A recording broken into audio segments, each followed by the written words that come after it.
नमस्कार। आज हम एक ऐसी कहानी की बात करने वाले हैं जो जितनी उलझी हुई है उतनी ही चौंकाने वाली भी है। चलिए इस कहानी की परतों को एक-एक करके खोलते हैं। सवाल ये है कि एक होनहार पढ़ा लिखा लड़का आखिर कैसे दो बेहद संगीन जुर्मों का मुख्य सस्पेक्ट बन गया। ये एक ऐसी कहानी है जिसकी जड़ें हैं राजस्थान के एक छोटे से गांव में, लेकिन इसका अंत हुआ देश की राजधानी दिल्ली में, और वो भी बहुत ही दुखद तरीके से। तो कहानी शुरू होती है साउथ दिल्ली से। दिन था बुधवार और सुबह सुबह एक ऐसी खबर सामने आई जिसने सबको सन्न कर दिया। जब पुलिस मौके पे पहुंची तो देखा कि एक 22 साल की लड़की की उसी के अपने घर में हत्या कर दी गई है। और जो शुरुआती शक था वो किसी अनजान पर नहीं बल्कि एक ऐसे शख्स पर गया जिस पर उस परिवार को कभी पूरा भरोसा हुआ करता था। देखिए, ये जो संदिग्ध था वो उस परिवार के लिए करीब 8 महीने काम कर चुका था। मतलब उसे घर का कोना कोना पता था, और शायद यही वजह थी कि वो एक डुप्लीकेट चाबी का इस्तेमाल करके आसानी से घर में घुस गया और एक महफूज घर को क्राइम सीन में बदल दिया।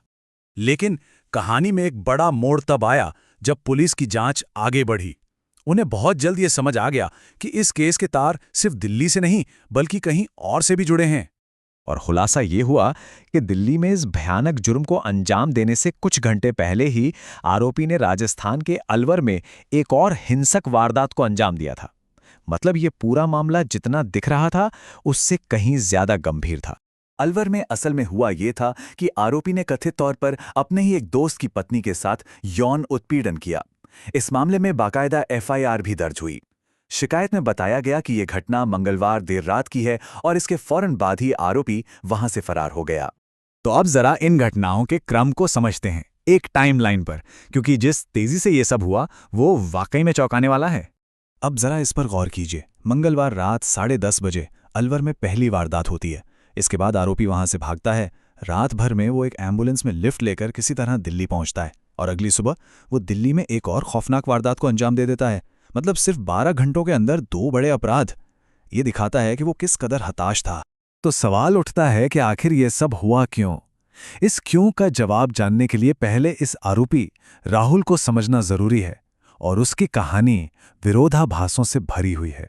सोचिए, एक तरफ तो वो एक ऐसा लड़का था जिसने साइंस में 12वीं क्लास में 90% नंबर लाए थे, पढ़ाई में काफी तेज बताया जाता था, और दूसरी तरफ हकीकत ये थी कि उसे ऑनलाइन जुए की बुरी लत लग चुकी थी। वो लाखों के कर्ज में डूबा हुआ था, यहां तक कि अपनी आदत पूरी करने के लिए उसे अपना सामान तक बेचना पड़ रहा था। तो अब ये लगभग साफ हो जाता है कि इन सारे अपराधों के पीछे का असली मकसद क्या हो सकता था। पुलिस की जांच के मुताबिक जो मुख्य मकसद नजर आता है वो है चोरी। और चोरी क्यों? क्योंकि उस पर करीब करीब 7 लाख रुपए का कर्ज था, और ये कर्ज 3 पत्ती और लूडो जैसे ऑनलाइन गेम्स की वजह से हुआ था।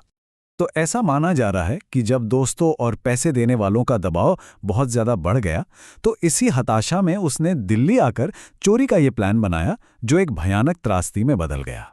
तो आखिर में सवाल यही रह जाता है कि कैसे एक काबिलियत से भरा इंसान, एक होनहार स्टूडेंट, एक त्रासदी का किरदार बन जाता है।